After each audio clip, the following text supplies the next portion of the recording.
yang akan kami lakukan. Kami juga akan mendorong dalam rangka mengatasi kemacetan di Bandung Selatan adalah mencoba mendorong artinya melanjutkan akses tol Bali Mandara menuju Sawangan. Tol Bali Mandara menuju Sawangan. Mungkin untuk sementara di tahap awal 2025 kalau nggak ada halangan kita akan coba pasang melalui PAD. Karena kita pinjam uang itu tidak boleh hanya pakai untuk pengadaan tanah, harus langsung include dengan konstruksi. Sehingga untuk jalan tol Bali Mandara menuju Sawangan tidak mungkin kita bisa lakukan di 2026, tapi proses pengadaan lahan kita akan lakukan mulai di 2025. Kalau nggak salah kita sudah pasang anggaran untuk di depannya saja, untuk pintu gate-nya menuju tembus ini kita sudah pasang 100 miliar, termasuk juga dalam rangka mengatasi kemacetan Canggu, kita juga dorong sekarang membangun akses Gatot Subroto Barat menuju Canggu. Gatot Subroto Barat di Tiaragarsu itu kita akan tembuskan ke barat menuju Canggu dan menuju Terminal Mengui dan Mertibuana. Itu juga kita buat seperti itu untuk mengatasi kemacetan di Canggu, termasuk mengatasi kemacetan di sepanjang Bumi Tani, Kapal, Sempini dan seterusnya. Ini langkah-langkah yang akan kita lakukan. Dan kita juga anggarkan untuk di perubahan ini sekitar 100 miliar lebih. Dan itu melalui PAD. Dan kita berharap nanti dari rancangan ini akan menjadi pintu masuk kita itu untuk membangun kota Mangupuro. Karena kelihatannya dari jalan Gatot Subroto Barat menuju Tiaragarsu menuju ke barat nanti itu akan memasuki kalau nggak salah itu akan masuk di bawah rumah-rumah masyarakat. Kemungkinan akan ada terowongan sekitar panjangnya dihitung sekitar 375 meter. Dan kebetulan saudara kita sudah membuat regulasi ya, membuat ternyata pembangun di bawah 15 meter di bawah tanah kita bisa melakukan kegiatan. Pemerintah bisa melakukan tanpa ada ganti rugi. Itu kita akan lakukan dan nanti akan muncul nanti di sebelah barat, di Kekaran menuju ke Canggu, menuju ke Prerenan, menuju ke Bungu dan seterusnya. Yang ke kanan menuju Terminal Mengui, menuju Mertibuana. Sehingga nanti apa? Sehingga nanti di Terminal Mengui itu akan kita buat rekayasa juga. Masyarakat yang mau datang ke Denpasar buka kapal tidak langsung ke timur, tapi dia lewat Terminal Mengui dan kita akan buat arahkan satu arah nanti menuju ke timur.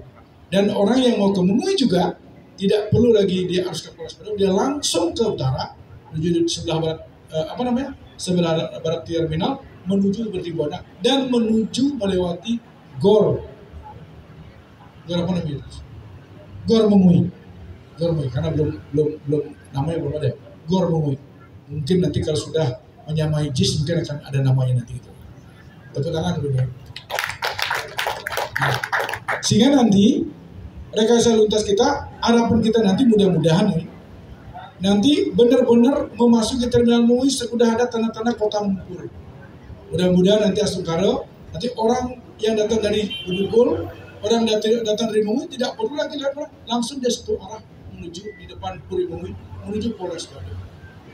Dan harapan saya juga jalan yang dari dulu udah kita dengar Beringkit Saka, mudah-mudahan kita akan bisa wujudkan Beringkit menuju Penarungan. Sehingga nanti dari Terminal Mengui itu yang menuju ke timur, yang mau ke Sempidi bisa melewati kapal, yang mau ke Gianyar bisa mulai Penarungan, dari Penarungan dia akan langsung ke Anggung. Karena kita juga rencana kita akan membuat jalan shortcut di sebelah utara Puspom menuju Aben Basir dan menuju Penarungan lewat di sebelah timur dari Rumah Sakit menuju Penarungan. Sehingga ini juga tujuan kami adalah untuk mengatasi kemacetan yang ada di Lukluk dan di seputaran Rumah Sakit Kapal. Nah ini memang belum masuk dalam satu hari kerja kami, tapi ini merupakan program jangka panjang yang akan kami lakukan. Banyak hal yang kita akan lakukan, termasuk juga kita sedang mendorong untuk sebagaimana kemarin kami dalam rangka mengintegrasikan antara pertanian dengan pariwisata. Kita sudah berkunjung di kawasan utara, sebagaimana yang sudah kami janjikan ketika kami kampanye dulu. Kita akan mengembangkan pariwisata berbasis nilai. Salah satunya ekoturisme itu ada di utara. Dan sekarang kita akan buat kawasan-kawasan sentra-sentra produksi pertanian yang sekaligus menjadi destinasi pariwisata. Karena di sana juga seperti di Betang, di Suralama itu dengan air terjun yang sangat menarik.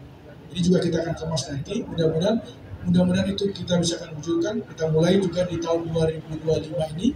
Saya diperintahkan Bapeda untuk membuat merancang DID untuk membuat infrastruktur jaringan jalan-jalan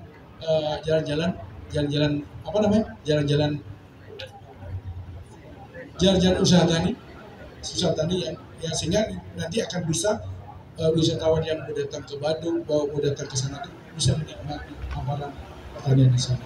Sehingga di satu sisi alih fungsi lahan kita bisa minimize, yang kedua produksi kita bisa ada, yang ketiga pendapatan petani akan meningkat, dan yang terakhir tentu PAD kita dari sektor pariwisata juga akan bisa meningkat.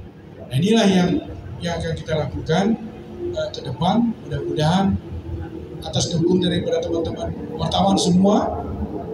Tentu saya berharap teman-teman wartawan untuk membantu kami juga mensosialisasikan kepada masyarakat dan ikut membantu memberikan akses sehingga apa yang di program-program ini bisa terwujud. Bapak Ibu semua, tanpa semua ini kita ini memang belum memiliki sumber daya alam sampai hari ini, saya belum tahu. Tapi kita masih hidup dari sektor industri pariwisata. Nah, pariwisata kita kalau kita tidak segera kita tangani persoalan-persoalan salah satunya macet, termasuk juga masalah sampah, termasuk juga masalah air, termasuk juga masalah kebanjiran, malah terakhir sekarang masalah keamanan. Ini juga menjadi persoalan yang memang harus kita sikat. Dan ini tidak main-main kita. Kalau kita ingin keberadaan Kabupaten Badung yang notabene adalah daerah yang sampai hari ini termasuk salah satu PD yang tertinggi di Indonesia bisa tetap terjaga. Nah itulah yang akan kami lakukan ke depan dan kelihatannya dari beberapa program-program yang sudah jalan ini kami optimis atas kerja kami, saya dengan Pak Wakil, Pak Sekda dengan perangkat daerah didukung oleh seluruh anggota DPR dan didukung oleh teman-teman media cetak elektronik semuanya. Saya yakin apa yang menjadi mimpi kami yang sudah tertuang dalam visi yaitu mewujudkan pariwisata Badung yang berkualitas, yang berlandaskan nilai-nilai dan usaha kaki lokal Bali dengan misinya Sabta Kriya Cipta bisa kita akan follow up, kita bisa akan tidak lanjuti sehingga pada akhirnya nanti masyarakat Badung akan menikmati. Di bidang kesehatan seperti apa yang Bapak sudah lihat bahwa sekarang kita sudah launching malam tanggal berapa itu? Tanggal 31 ya.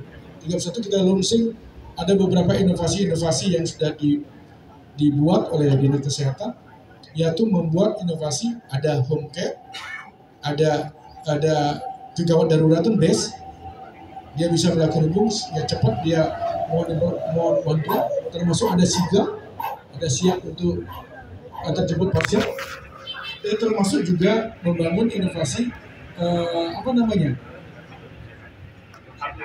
aplikasi Badung Sehat. Dan mudah-mudahan dengan aplikasi ini masyarakat Badung akan merasakan, dan saya sudah minta kepada Pak Kadis agar benar-benar gratis. Selama ini kita ada beberapa taman, kalau BPJS malah kita sedang mempersiapkan penambahan lagi 25 sampai 25 layanan. Ya, ada program Nak Badung Sehat. Kita akan tambah 25 layanan nanti, sehingga harapan nanti kita tidak ada alasan lagi di Badung ini tidak ada gratis lagi. Karena alasan tidak ditayang oleh BPJS. Di luar BPJS, kita juga memberikan akses untuk membantu dalam bentuk layanan kesehatan gratis. Nah, saya kira itu yang bisa sampaikan kepada teman-teman media cetak. Dan tentu saya berharap bahwa teman-teman media cetak untuk membantu untuk mensosialisasikan sehingga masyarakat kami di Badung secara umum akan tahu. Inilah program Pasar Adi Cipta. Inilah yang akan dilakukan oleh Adi Cipta. Inilah yang sudah dilakukan oleh Adi Cipta sesuai dengan komitmennya pada saat itu. Saya kira demikian teman-teman wartawan yang dapat saya sampaikan. Kurang lebihnya tentu saya mohon maaf. Tentu pada hari ini saya mohon ada masukan dari teman-teman media cetak terkait dengan program dan kegiatan kami, terutama dalam rangka untuk perbaikan dan kesehatan. Terima kasih. Saya Rika Pranasanti. Om Santi.